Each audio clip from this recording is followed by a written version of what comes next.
Have you ever wondered what would happen if a creeped out episode met Goosebumps one day in Horrorland? You probably haven't, but I have. The Carnival in the episodes Sideshow 1 and Sideshow 2 is a clear influence borrowed straight from Goosebumps. It's a creepy carnival full of strange performers and an eerie atmosphere, and it also features one of those twists that we all know from all the Goosebumps episodes we've seen. The ending twists. Sideshow 1 and 2 still have their original charms though. In One Day at Horrorland, a family stumbles across an amusement park and decides to take part in the rides and attractions that it has to offer. But they don't know that they're being watched the entire time by a bunch of monsters called horrors, and that their lives are in danger. And just in case you didn't know, Creeped Out is a kids anthology horror series. So each episode tells an entirely different scary story, a lot like Goosebumps. There's a strange, mysterious character who wears a mask at the start of each episode called the Curious. He's basically what links the episodes together. He's a collector of strange stories, and at the end of each episode, you usually see him picking up objects from the story that has just passed. The creators of the show actually wanted to make something similar to Amazing Stories in the Twilight Zone,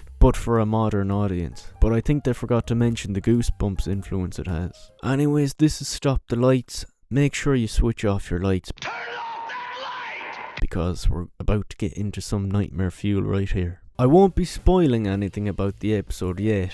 First, we're going to take a look at it in its entirety. I'll explain why it's different at the end of the video. But anyways, let's just stop talking rubbish and let's get into it.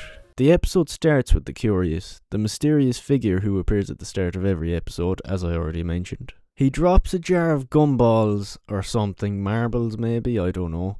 And the narrator asks, how much do you trust your memories? We're then shown a close-up view of the villain from these episodes, and his name is Zephaniah. He introduces his performers. The clowns' names are Palooka, Ninkom and Hijinks. Very strange names. The high divers' names are Gutch and Puck. High divers basically just jump into water from high heights, if you didn't already know. I actually didn't when I watched the episode. I had to look into it. Yeah, but it's in the name really, high divers. So I'm a bit of a twat. Then we have a guy named Kid Herc, who looks a bit like Kratos from God of War. Lastly, we have a kid named Ace, who is an aromarologist. I've never heard of an aromarologist in my life. What the fuck is that? Okay, so I've checked it out and it's someone who uses sense to understand moods, feelings and behaviour. Okay, so I'm editing right now and I can't stop laughing. Because when you look up on Google aromaologist, Creeped Out comes up. That just shows how much of an obscure term it is. It's almost like Creeped Out invented it. But anyways, this kid is actually the main character here. His nose is so big that he smelled the money in this fella's shoe. That may have been your finest performance yet. Yes, I have to agree. His sniffing feet ability is just off the charts, isn't it? Ace goes to the reject section in the park and takes one of the rejected pictures. He brings it in to what appears to be his personal trailer and sticks it up on the wall.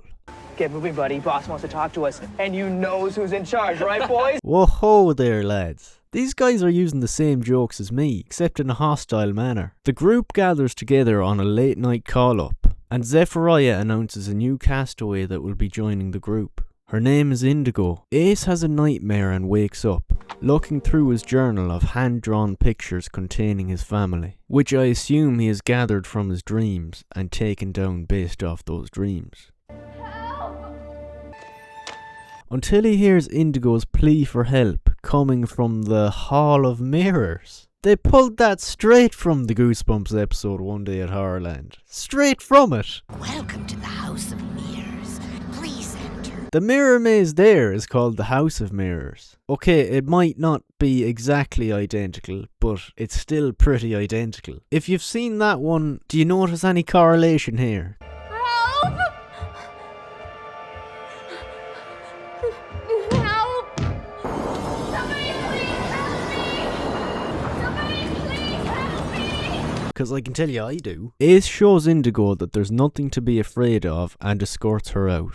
She says she doesn't have any talents, but Ace reckons she does, or else she wouldn't be here at all. He gets mad when Indigo opens up the closet full of pictures of his family that he has. That's like me or you just barging into random people's houses, cracking open their presses, and pulling out a bottle of beer or a bag of crisps or some shit. He says he's hiding the photos from Zechariah and explains that the families in the photos are families who have visited the circus before. Then he tells her about his dreams. This is top secret shit that he has only kept to himself up until this point and never told anyone. And now he's telling this girl who he's just met. Right. They start getting all emotional, yada yada yada, and then Indigo wonders if she has a family of her own, leading to Ace giving her one of the photos that he drew. The next morning, it's time for Indigo to come up on the stage and perform her talent. This is actually quite surprising, considering her remark yesterday about not having any talent at all. If it were up to me, denial and good looks, that's her two talents. I was right. She's useless. Oh, never mind. What the hell is this? Maybe I was right after all.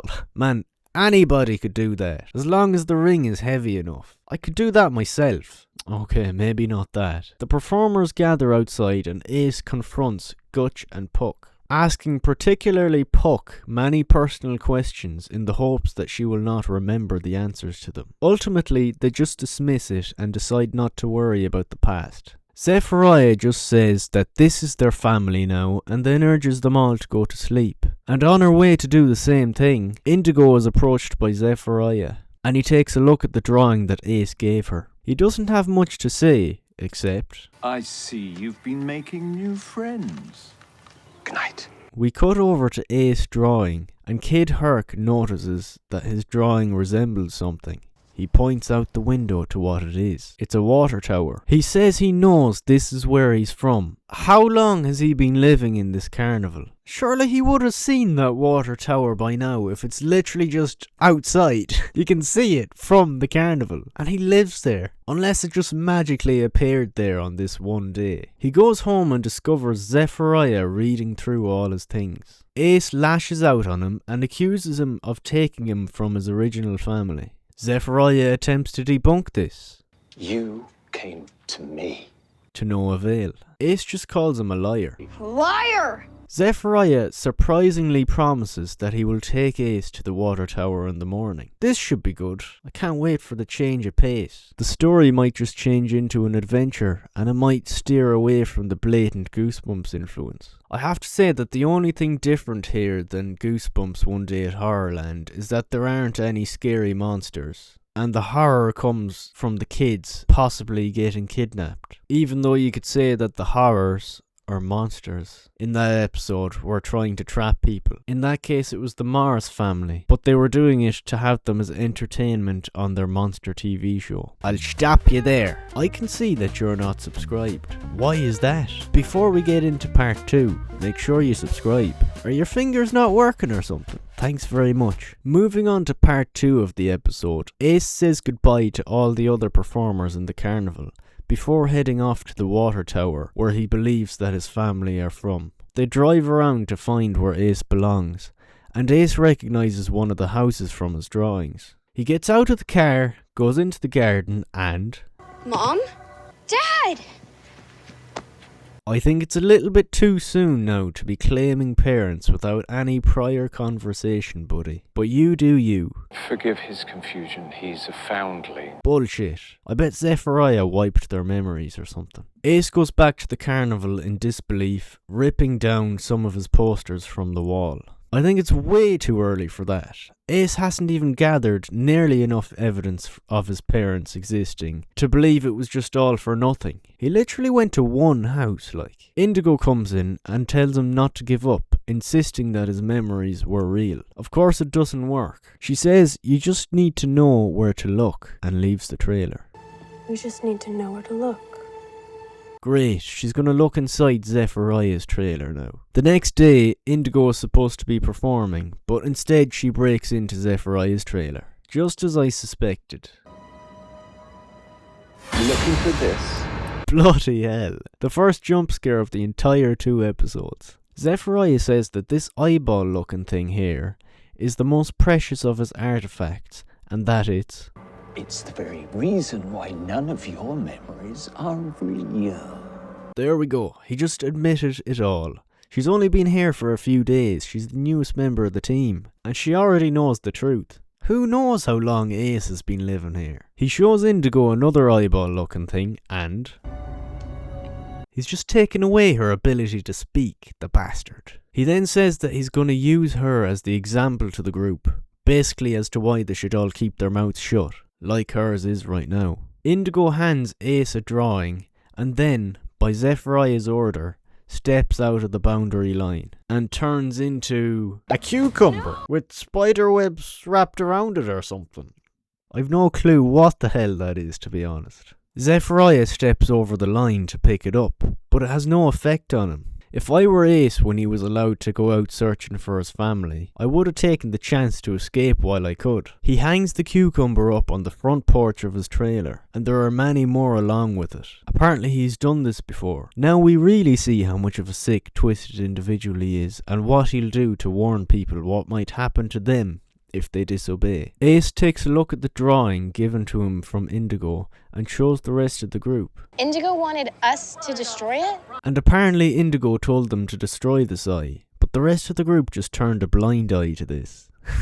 See what I did there? And recognised the care that they wrongly thought Zephaniah had for them. Ace then breaks into Zephaniah's trailer, just as Indigo did, but this time he's sleeping. He uses his big nose to smell the eyeballs, but his nose is so big that he sneezes and wakes Zephaniah up. But the rest of the group help him to escape. Very surprising to see that they're risking their lives for Ace, because they didn't believe a word he said earlier on. But this is good, you know, because maybe if they all disobey together, Zephaniah won't do as much harm to them. I doubt he'd turn the whole lot of them into cucumbers. Ace falls and knocks over all the eyeballs as Zephaniah chases him. He starts looking for the specific one he needs, but it ends up getting kicked outside of the boundary. And because of you, I'll have to punish them all! Oh shit! I didn't actually expect that to happen. So Ace picks up the proper eyeball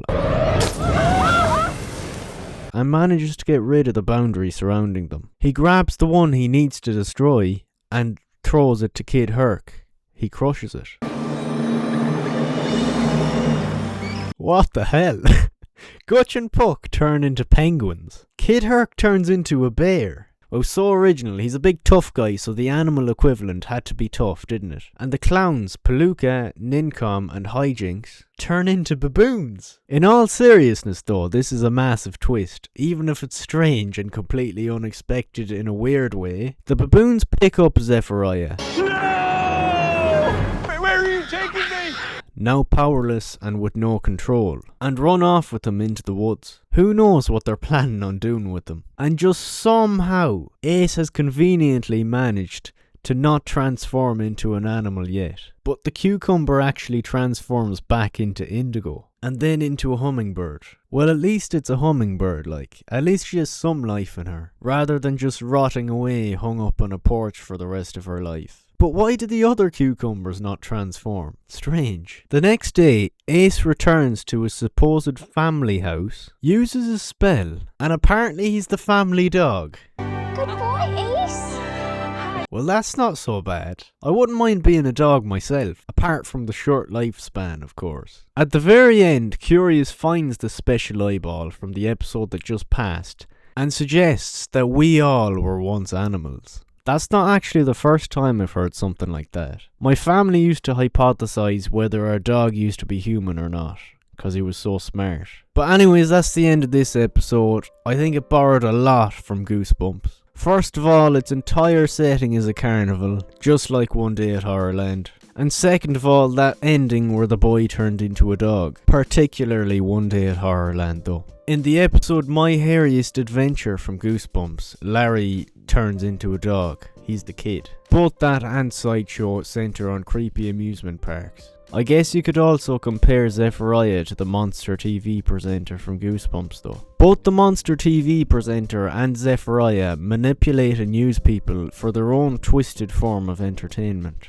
Though Zephyriah's is dark and menacing, while the monster TV presenter's is campy and theatrical. But they both still appear as kind of leaders. Overall, I think the carnival or creep show element in this episode of Creeped Out is like a miniature version of Horrorland, and was most definitely influenced by that episode. Especially the Hall of Mirrors, which I compared earlier with the House of Mirrors from Goosebumps. Anyways, that was one of my favourite episodes of Creeped Out. Everyone and everything has their influences, and that's what allows them to create, learn and expand. And this episode is the perfect example of doing so. I genuinely enjoyed the episode and the characters, even though they were portrayed as weird carnival performers who had no recollection of what they were in the past. They still all seemed like pretty nice kids, and I think their personalities actually matched the animals they turned into. It wasn't too scary, but by the end of part 2 it definitely started getting eerie and creeping you out. Especially after finding out Zephyriah's twisted way of getting his word across. But let me know your thoughts on the episode and if you think it compares well to One Day at Horrorland. Subscribe or I'll turn you into an animal. As Curious says, maybe you once were an animal.